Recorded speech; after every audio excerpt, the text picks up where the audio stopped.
thank you for putting this stool here. I told them I haven't sat on the floor in a long time, and I'd rather not if that's okay with you. So here we go. Have a seat. Go ahead, have a seat. All right, I'm looking. There's still people coming. Come on down. Come on down. It's okay. It's okay. We're very friendly down in the front. Come on up. Come on up. Good morning, everybody. Good morning. Good morning. So one of the things that I love about Jesus is that he tells lots of stories. He likes to give us pictures of God. And I want to talk about a picture, a story that Jesus gave us. One day Jesus said, God is like a woman who's baking bread. And she takes a little bit of yeast and she mixes it in with a whole bunch of flour, a great big batch of dough, and then she mixes it and she mixes it and she mixes it until all of the bread is ready for baking. All of that dough is good and puffy. And I want to ask you this because this is very important today. Do you know what yeast is? Do you know about yeast? Do you know about yeast? I brought some yeast with me today, so we're going to see yeast. So come on up closer. You're going to have to get up closer to see this. Now yeast is a very interesting thing. Yeast is actually, it's alive. It's like a little itty bitty teeny tiny little bug. It's just, you could only see it with a microscope, right? You can't see it with your eyes. You can only see it with a microscope. Yeast is like a little itty bitty bug. Take a look in there, and you can even give it maybe a little bit of a smell if you want. All right, all of those, see those little bitty clumps? Each one of those clumps is thousands and thousands of little itty-bitty yeasties all clumped together, right? And they're sleeping. They're not awake right now. They're sleeping. But if you were to take these little yeasties and put them in warm water, like we used for the baptism, just that was nice warm water. I love that you do that in this church. Some churches forget to get warm water for the baptism. Well, let's not put it in. No, we're not going to put it in the warm water. Not today. If you put it into warm water, the yeast would wake up, and then they'd be hungry, right? And they'd be very cranky that you woke them up for nothing, right? So we won't do that today.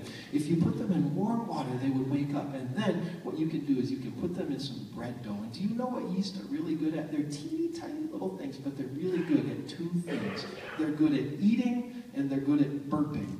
This is what yeast do. If you put them in your bread dough, they eat those sugars in the bread dough. They eat and they burp, and they eat and they burp, and they eat and they burp, and they eat and they burp. And that is what makes your bread nice and puffy. That is what makes your bread.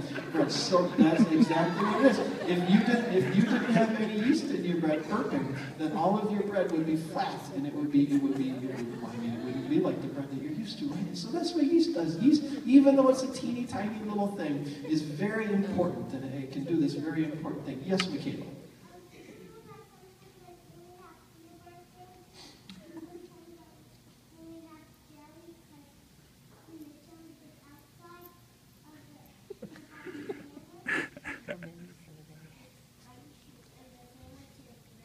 I see. Yep, you use bread to make peanut butter and jelly sandwiches. Absolutely. Thank you for sharing that very important information with us. Yep, your peanut butter and jelly sandwich would not be the same without yeast. And so we have to try to figure out, what did Jesus mean when he said God is like a lady who mixes in some yeasties, some little bitty bugs that eat and burp and eat and burp and eat and burp, and with a whole bunch of dough. And what I think part of what Jesus is saying is that just because something is small, that doesn't mean that it's not important. And just because something is small, that doesn't mean that it's not powerful. Small things can be very important, and they can do very powerful things. Yes, Michaela?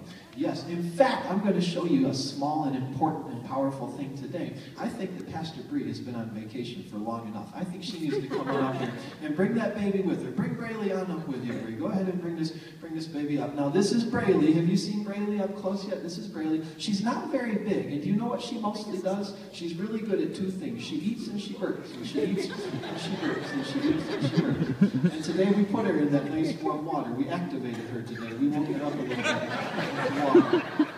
And when we baptize a baby like Braeleigh, one of the things that we're saying is that even though she's small, she's very important and she's very powerful, and God is going to do important things with her. And just because she's small, that doesn't mean that she's not doing things already. She's small, but she already is changing everything around her. Isn't that right, Pastor Bree? She has changed your life. You know what? Here's what we're going to do, because I haven't held this baby in a few days. So I'm going to trade you, all right, here. We're going to give you the microphone, and I'm going to take the baby. And what I want you to do when you got that microphone is I want you to talk about some of the ways that Braeleigh has changed your life. Here we go. She didn't know I was going to do this one. When Braeleigh used to like to sleep downstairs. All right. Kids don't change your life at all. What, Michaela? Did everybody know that when Braeleigh was sleeping downstairs,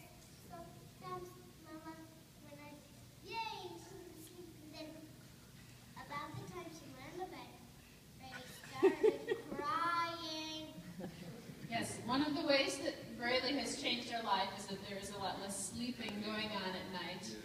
There is a lot more hanging out. There's a lot more crying. We do a lot more laundry, don't we, Michaela? Yeah! We do a lot of cleaning up. We have a lot more stuff in our house, too, don't we? Swings and beds and blankets and clothes and chairs and spit rags and all those things that she likes to burp and throw up on and clean again. When we decide to go somewhere, we have to get ready a long time in advance and make sure there's diapers in the diaper bag. Yep. Is that good enough, Uncle Jeremy? Are you looking for more? He's like sniffing. So here's the last thing I'm going to say to you today. You all are small. I don't know if you noticed this, but you all sitting up here today are small. But that doesn't mean that you're not important, and that doesn't mean that you're not powerful. God is going to use you to do great things, and that's good news to know. All right, let's have a prayer before we send you back to wherever it is you go after the children's time, all right? Here's what I'd like for us to do. Let's close our eyes. Can we put our hands together, close them? We'll do a repeat after me prayer. So just say what I say. Grown-ups, do this with us too. Now repeat after me. Thank you, God, Thank you, God, for making us important. for making us important. Amen.